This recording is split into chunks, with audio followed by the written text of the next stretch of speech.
everyone, and welcome to another episode of the Marine Conservation Happy Hour podcast. And we're talking today again about those mischievous killer whales, mischievous orcas off of the Iberian coast and what they're up to with boats. So, of course, I'm joined by Dr. Scarlett Smash, whose birthday is today. And Dr. Naomi Rose from the Animal Welfare Institute is going to give us an update. So first of all, Smash, how are you and what are you drinking? Drinking Pinot Noir.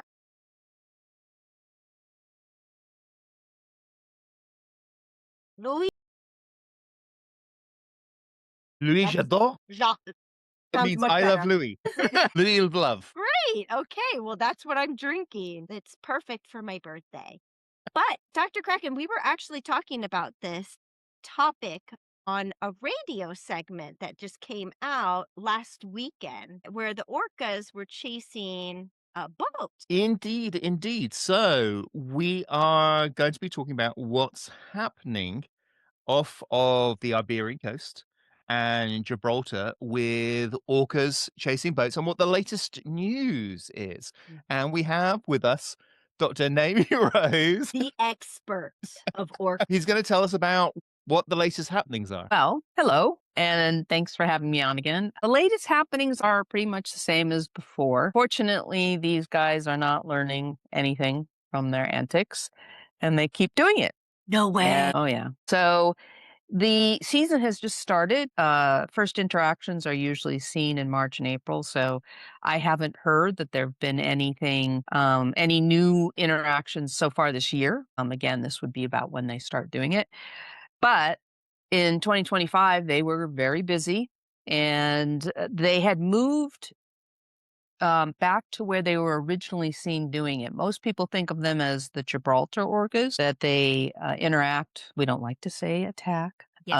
that they interact with yachts and other boats in the Strait of Gibraltar. And they do, and they still are.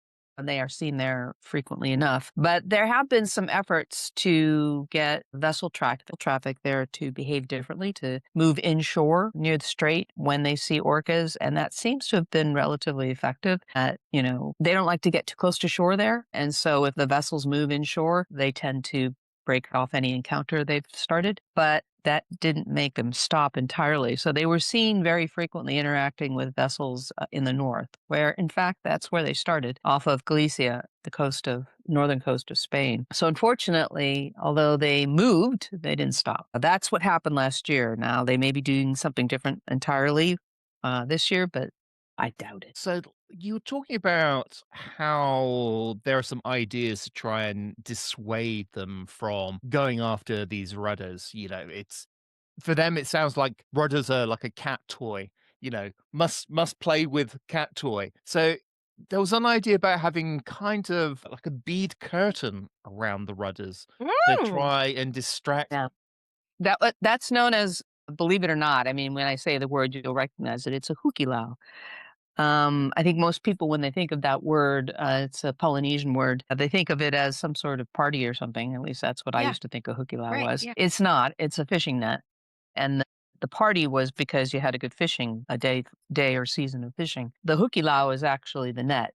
This Kraken put it, it's like a bead curtain. It's not a net per se. You don't have to sit there and, actually make a net. You just put sort of like a bead curtain into the water. It's weighted at the bottom, and it as far as the fish are concerned, and apparently also orcas and dolphins, it's impenetrable. It's a wall. It's a net, but Ah. in fact, it's not. Like I said, it's just you could swim under it if you tried, but they don't necessarily know that. And they, a cetacean will echolocate off of it or see it, and they think of it as a net, and so they stop moving forward. And it's been used to herd orcas off of dangerous areas where they might strand. And it's also been used to herd them through in a direction you want them to go when they are stuck in shallow water or stuck in a cul-de-sac, or they've lost their way. They've navigated themselves into a corner, as it were. And hukilaus have been effective at getting them to move forward. They move away from it. They don't like it. And so the thought was, if you dropped it around your rudder, if you stop moving, obviously you don't want to move forward when you're doing this, and then you just dropped it over the side, it would be easy to make, inexpensive, and easy to carry. Wouldn't necessarily take up a lot of space, and it might work to keep keep them away from the rudder. Unfortunately, as far as I'm aware, we did have an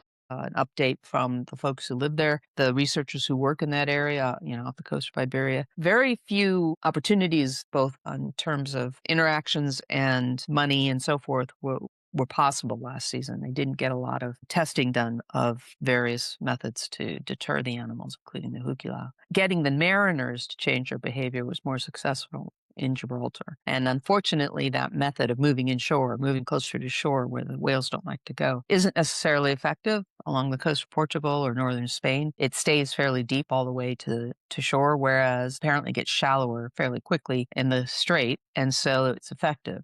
The whales don't like to go into that shallow water, but not so much along the coast of Portugal or further north. And so there really isn't much we can ask the mariners to do. They do ask them to slow down or stop and to cut their engine and things like that. And that doesn't necessarily stop the interaction. So, what are the governments of Portugal and Spain and Gibraltar? I guess Gibraltar will be the UK government. So, what are they doing about the whole issue at the moment? Well, they're trying to, get funding together, trying to get, these testing efforts done to not just the hukilau, but other methods of deterring them. There was the thought that there was this one kind of acoustic deterrent that was effective in the fishing industry in Scandinavia off Norway. And they were hoping to try to use that to see if that acoustic deterrent would be effective and so on. So they're working on getting those projects off the ground. They are trying to alert mariners about the orcas. There's a bit of debate about whether they should do that because some of the mariners might try something negative. They might take those warnings and go there on purpose to do something to the orcas. We've been trying to persuade people that this isn't malicious. It's not an attack, but they don't really care when their rudder's being attacked and or being rammed and broken and their boats are being disabled. There was another sinking, at least one, and I think there was actually two other sinkings last year.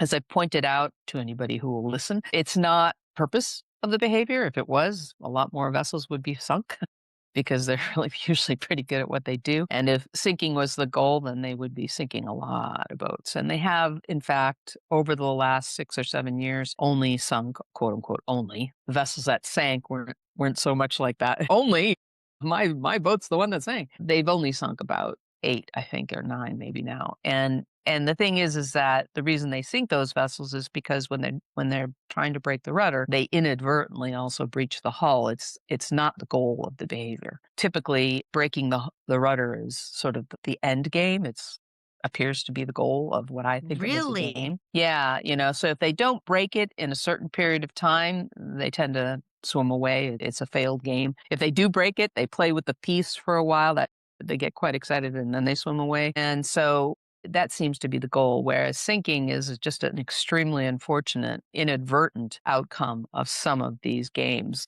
where they accidentally or just incidentally, breach the hull. But again, for those folks who incidentally have the hull breached, it's not so minor a thing. They don't really care why the whales have done it. All they know is they've just lost a very expensive boat. So, unfortunately, there's a lot of debate about whether it's a good idea to tell mariners where the whales are. You can avoid that area if you know where they are and avoid an encounter. But also, if you're angry enough, you might go there on purpose and do something to the whales. Have we spotted calves in these pods that are playing with these rudders? I mean, is it becoming learned The behavior? main perpetrators have been juveniles, but they're growing up. It's been quite a few years now. This behavior started in 2020. It's now 2020. So that's 7 seasons total. And so the original perpetrators who were young animals are now much older teenagers. And some adults do participate in these encounters. They tend to be the mothers of the juveniles or the adolescents. So they're not necessarily initiating it themselves. They're just watching over their kids. And sometimes they join in the game, as mothers sometimes do. And so it's not young calves, very young calves who are doing this. It's juveniles and adolescents who are now growing up into adults. Perhaps, as far as I'm aware, the oldest juvenile or adolescent who was ever participating in this is now a young adult. And they're still doing it. So it is becoming part of the culture, if you will, of Iberian orcas, which is extremely concerning. We really hoped it was a fad, that they were going to stop doing it eventually, that it would become boring or the game would just lose its allure, but it doesn't seem to be happening. So it's a little like kids playing foca. It's a little bit like kids playing soccer in the streets, and occasionally they kick a ball through somebody's window. Or Well, no, I don't think that's a good analogy because hitting a window with the ball would have to be the goal. They mm, are trying to break Mm. the rudder. What would have to be the occasional thing is that they break the window that they hit. And that's not what they're trying to do, Mm. which would be the sinking of the vessel. So they are trying to break those rudders, which is, again, not very funny for the people who are experiencing this behavior because they could sink. So that's no fun. And also, it's just scary. These wild animals who are big and predators, Big. they got big Yep. teeth and all of that. And they're smashing and smashing and smashing your boat. And you're sitting there with your white knuckled, hoping they'll go away. Um, and and so, they start doing things. The mariners have been throwing firecrackers. That's like their favorite thing to do is to throw firecrackers over the side. And that's not good for the orcas. They are mm, acoustic animals and it can be deafening.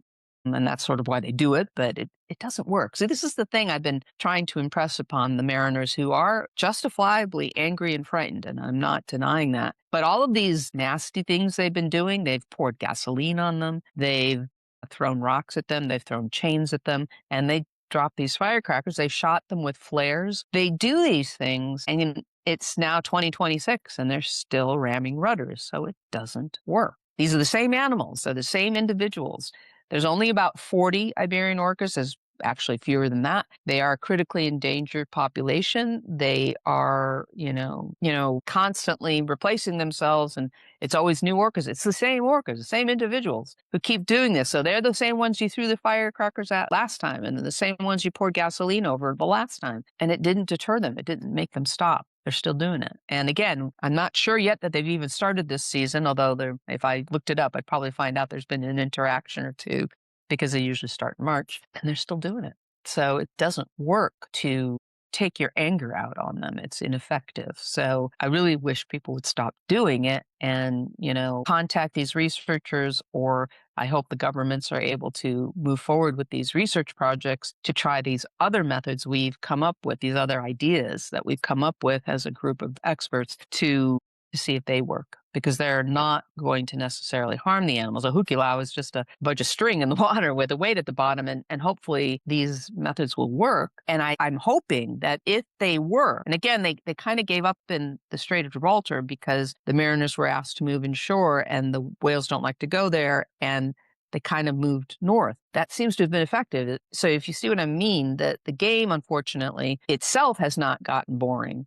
But the area where they were really concentrating their activities has gotten boring because the boats keep moving inshore, which they don't like to follow there. So I'm hoping that if we come up with a method that works, that's not harmful, they will get bored and the game will lose its fascination and they will give it up. Because if it is, in fact, this novel behavior that started in 2020 and we make it boring, they might just give it up. But so far, this reaction that a lot of mariners have of throwing things at them and throwing firecrackers over the side and shooting flares at Pointless. them, well, not just pointless, it may actually be making it worse because it's a reaction. I mean, think about, teenagers who like to do dangerous things. They don't show the best judgment, do teenagers. And these guys are really smart and they're very much like us in terms of how they mature. And so I really think people should think of them as sort of risk taking teenagers as they think of human teenagers. And developmentally, they're very much like that. And so what you're making them think is this is really risky.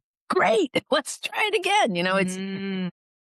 They're taking this, they're doing this high risk behavior and you're making it riskier. And that actually seems to be egging them on. And so making it more exciting. making it more Mhm. exciting. And so I'm Mhm. really hoping that, as time goes on, these people sort of start looking at it as cost of doing business to sail through this area. This is a risk you're taking that you might get your rudder rammed by orcas and start not reacting. Start accepting it as cost of doing business to move through this area and maybe make it boring. No reaction. Still And don't then even know why they started this behavior, right? well, why they started it, I would argue, is no longer relevant because it's 6, 7 years on and they're still doing it. It very well could have been a negative interaction. Yeah, some vessel struck one of the whales and injured it. There was a whale with a cut on its head that that was seen in 2020, and that may have been the trigger. I would argue that's irrelevant now because it's become this coordinated persistent game that they're getting some sort of gratification from. And I would argue that every reaction that mariners have when they react in a very flamboyant way, throwing things, dropping firecrackers, actually makes it more likely they'll do it again, not less likely. I saw a cartoon just the other day again that was talking about killer whales versus billionaires, but it's not J.K. Rowling's or Jeff Bezos's or Leonardo DiCaprio's super yachts that they're attacking. Oh, It's I just, gotcha. it's just, It's just your average sailing yacht. I mean, these are not for the the the poor. I mean, these folks have money. And so, yeah, but it's not billionaires. These are folks that are just sort of routinely moving through this area. And in fact, some of the folks who are sailing these yachts, these sailing yachts, are just delivering them. They're just crews who are working. These are working people who are just trying to get from point A to point B to deliver the finished product, which is the boat. Several of the vessels that have been damaged or have been involved in these interactions have been built in the UK and are being delivered to somebody inside the Mediterranean Sea. And so they are sailed. It's the most efficient way to get them from the UK to the Mediterranean is to put a crew on board and sail it down there, as opposed to getting it delivered on a even bigger vessel. And so, yeah, these are not necessarily the owners of the vessels that are dealing with this phenomenon. It's Jeez. working crews who are just delivering the product. On the other hand, a lot of the folks who are involved are in fact, just out there sailing, and it's something they do. It's a nice place to sail, and it's a common throughway. And several of the people who've been dealing with this are routine visitors. They come back year after year and sail their boats up and down the Iberian coast, and they've been involved in these interactions. And again, I would hope that these folks are really starting to realize this has become a characteristic of the area. You might have an interaction with a bunch of orcas. And again, the vast majority of the interactions result in no damage or minor damage. Vast majority. We're talking about 20-25% of the interactions involve damage. And then if you take all of the interactions, which are well over 1,000 by now, only, again, quote unquote, only 8 or 9 have sunk. So, your risk of actually sinking is very low. Your risk of damage is actually not great. It's double digits, so that's always significant. But again, you might get away with no damage at all. Sometimes they just aren't really into it, and they ram you a few times without any serious damage and swim off. So this is just, so far, it's just been an inconvenience for the humans involved. Nobody's been injured, nobody's been killed. When you try to hurt these animals for what they're doing, you're directing that anger toward a critically endangered population. So is it worth their death that they're playing this dangerous game? I would hope we would come to the conclusion that no, it's not. Again, let's just make this the cost of doing business, of sailing around here, around this area. And again, if you don't react at all, if you can sort of gird your loins and be tough and just wait it out with absolute silence and no reaction at all, they might lose interest.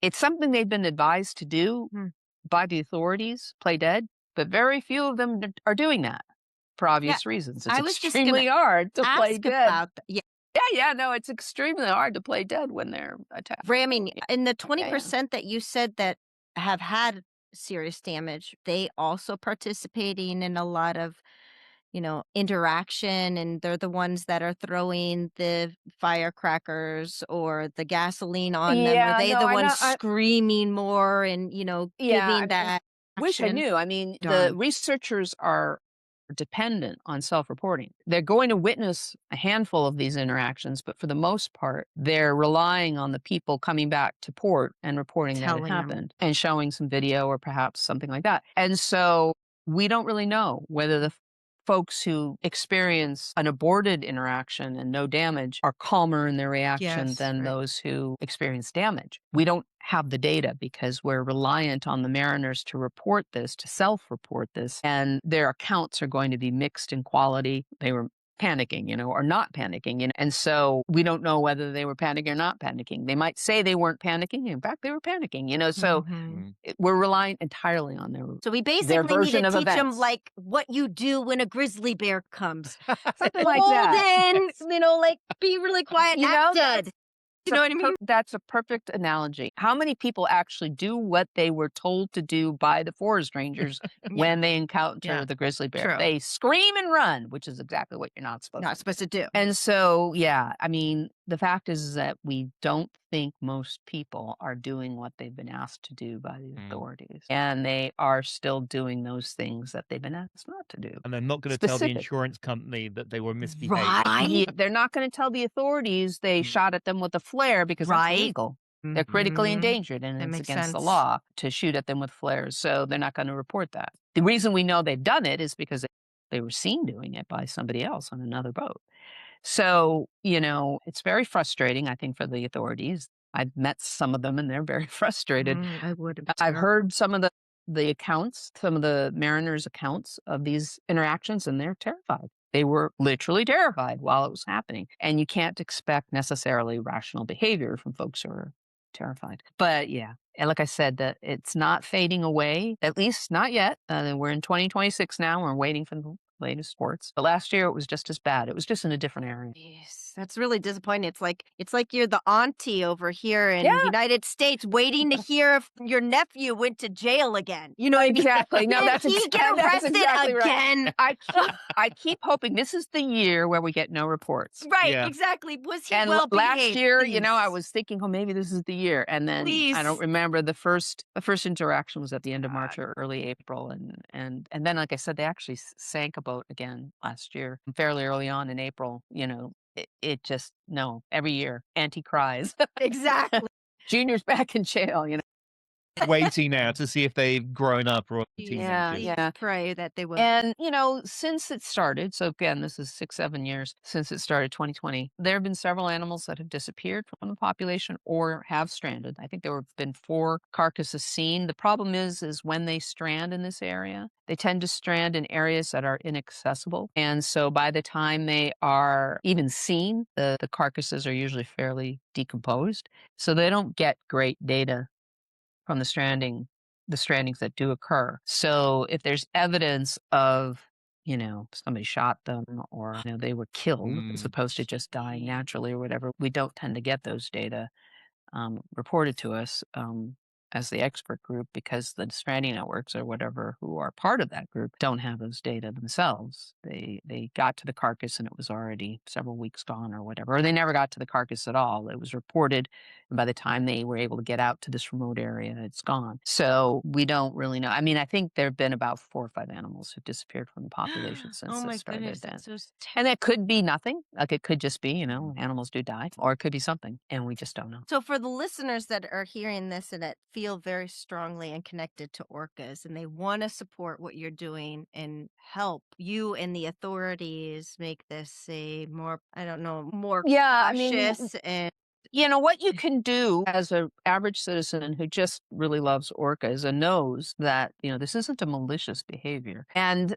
this whole meme, this whole narrative that it's revenge and it's aggressive and, it can be funny, the billionaires versus the orcas and all of that. I've seen some of the memes and even I laugh, but it's not funny for them because they are being, they're dealt getting with. themselves in trouble. Yeah. They're getting themselves in Yeah. trouble. This is a high risk game they're playing. And so you can, one, try to resist that narrative. Don't perpetuate the myth that this is a revenge scenario. Again, it might feel satisfying from a human point of view, but from the whale's point of view, it's a dangerous narrative because it angers the mariners, and if they believe it, then they do see it as aggression and they do see it malicious and they do want to even more than before protect themselves. And so they're going to do things to protect themselves. And so you're encouraging that behavior, even though, of course, that's not your intent. So try to stay away from that narrative. Try to tell your neighbors, your friends, whoever might be sailing through that area. If you're in the UK in particular, there's a lot of mariners who go through that area. Tell them it's just a game. These are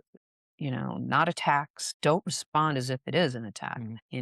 Be just, I don't want to say respectful because they're not being respectful to you. It is teenagers and they are being a bit hooliganish. Yeah, you just want to ignore them. But ignore them. Exactly. Do you Don't feed into it. Do you encourage teenagers to be stupid? Exactly. No, you don't. The trolls. Don't feed the trolls. Yeah. And so if you understand that that's what's going on, maybe you can sort of grit your teeth and bear it and do nothing, play dead, and then when they go away, you've actually helped make the game boring. And that's the goal, is to make the game boring. But is there a way for them to support organizations working The in the for I would kids? I would urge everybody to go to the Grupo de Trabajo de los Orcas Atlánticas, which is GTOA. So Google GTOA, Grupo de Trabajo, which means working group. So it's the Atlantic Of Orca Working Orcas. Group. Yeah. And so GTOA is Spanish for the working group for orcas. Atlantic Orcas. So go to that website, GTOA, just Google it and it'll come up. And you will see a lot of information. It's available in English about what the researchers there are doing. And, contact them and see what would be best if you want to give money. It's for Mhm. research. And that, of course, Yeah. is extremely Yeah. important here. So if you do want to donate money, GTOA is who best to donate it to. They're a research group that is really trying to do God's work, as it were, Right? I in would in say this so. situation, trying to save these. They're trying to save these juvenile and adolescent orcas from themselves. They're not helping themselves. Their mothers are watching out for them, but they can't get them to stop. And so, GTOA is where you would want your money to go, and you're supporting research if you donate there. So again, what I'm hoping happens in this coming season, again, we were hoping it would happen last 2025 season, but it didn't, is more research on these methods, these actual methods of deterring the orcas. And again, I have a lot of hope for the Hukilau because it's cheap, it's easy to make, everybody could carry one, and if it works, it works. But there are a few other options that we came up with when we had this workshop in 2024. We actually met, a bunch of experts met in Madrid and we discussed this situation. This was, obviously 2 years ago, and we were hoping all these things would be tested in 2025, and it didn't happen. So that's the way things go. Funding and opportunity. Again, opportunity is not necessarily available. And one of the frustrating thing is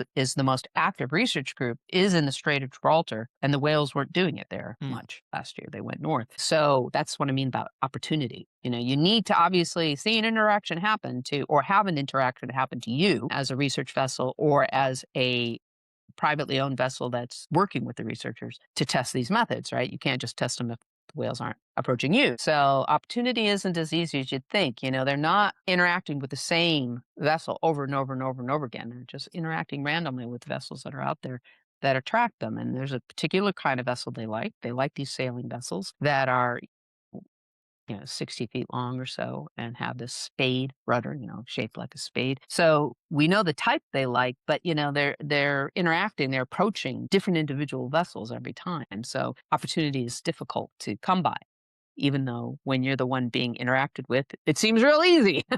These whales are approaching you. So getting the reliability of encounters to test these methods has been difficult. That's what I'm trying to say. So funding is difficult. Opportunity is difficult. You would think in such a well-traveled area, it wouldn't be so hard. But as I said, um, it's such a random occurrence. Again, it doesn't happen as often as you think it does. Again, if it did, there'd be a lot more damage and a lot more sinkings. It's a game. It's not like it's what their whole life is focused on. Their whole life is focused on eating, and making babies and all these things that, wild animals are focused on. This is a game that they do once in a while. And so the reliability of predicting where it's going to occur and when it's going to occur is pretty low. It isn't as easy as you would think it would be to test these methods. But again, the authorities are trying to get their act together and pursue these research projects. And there are researchers who are interested in helping. And there's one group that's very active in the Strait of Gibraltar. And if the animals are actually going to move back to back there when they interact, then maybe they'll have more opportunities to test. There's another method that they've been testing, and it has, in fact, again, maybe one of the reasons that they moved from Gibraltar was because it was effective, was they've had a couple of vessels fitted with these studs on their rudders. They're like sort of goth Punk. dog collars, Yeah. Punk punk spikes. studs, and Mm. and yeah, you might call them spikes. I think that is a bit misleading because it sounds like you're trying to injure them, and they're not that bad. But they're definitely, you can feel them. And the point is to make the rudder itself an unattractive object. They're ramming them, right? They're ramming them with their heads. Basically, it's how they kill things. It's of course a foraging or hunting method. They ram sharks. They ram bluefin tuna. These are bluefin tuna specialists. Orcas also attack other whales and dolphins and they ram them. So this is an actual natural behavior, sort of like us punching somebody in the face with a fist. And if you make the object that they're focused on, which is the rudder, this spiky, stud-filled, rough surface that actually you go, ouch, when you hit it, maybe that would deter them. And so they have actually outfitted a few boats, I think 2. I'm not really sure how many vessels were actually outfitted with this stud array. And in fact, like I said, they moved north. So it may have been effective. And again, we're waiting for some data to be reported about that. So we had some ideas about how to deter them without injuring them. It would hurt. It would definitely be a negative. But if everybody put them on their vessels, and some mariners aren't going to want to put those on their vessels, right? Because they might have a hydrodynamic effect on the rudder and they wouldn't want to, mess up the speed, for example, of Yeah, their the boats when the rudder's. racing and Yeah, so unfortunately, not everybody's going to be into putting studs on their rudders. But if enough vessels agree to put those on their boats, then the whales wouldn't know which boats do or don't have them, or maybe they would. They could echolocate off the rudder and say, "Oh, this is a spiky one." If they learn that that's not a fun thing, then they would start picking on the ones without them, and then the ones without them would go, "I better get them." But again, I really like the idea of the hukilau because you don't change anything permanently. It's deployed and pulled back up and deployed and pulled back up and cheap. You can make your own, quite frankly, and maybe somebody could start building, could develop one that's really really easy to make, cheap to buy, and so you could just get one in a store. Time will tell. so make your rudder like a goth rudder or a hippie beaded curtain rudder. I mean, it sounds funny and everybody's like, "God, I wish they would stop," and I totally agree. But let's put it this way. We may have to change our own behavior before this ends. And that may seem unfair, or I don't know how some folks might react to that. But we are in their living room. We are in their world when we're sailing through it. This is Agreed. their home. Agreed. We don't necessarily live there, right? We're just passing through on a medium, the ocean, that isn't our natural home. Whereas, of course, it's where they evolved, it's where they live. And so, if we have to alter our own behavior to get them to change theirs, I would argue that that is something we should make the effort to do in order to both protect them and us. Because, again, it's no fun to be rammed by a pack of orcas, by a pod of predators. You don't want that to happen to you. And since the negative efforts to deter them, these harmful efforts to deter them, have been ineffective. I cannot repeat that often enough. It has not worked to shoot flares at them, to throw firecrackers overboard, to dump gasoline on them. It has not stopped them. So Let's stop it. Let's So just stop stop.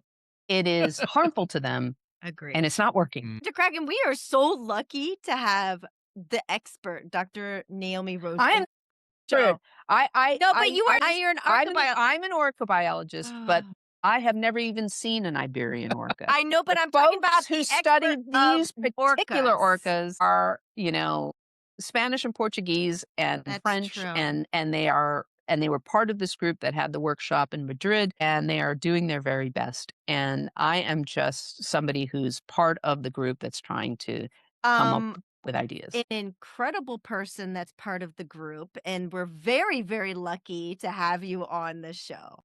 Thanks, Right? guys. Absolutely, absolutely. For everyone that's listening, we hope you enjoyed this episode and follow us on social media, like us, and subscribe. And thank you so much for being part of the Marine Conservation Happy Hour. Thank you. Okay.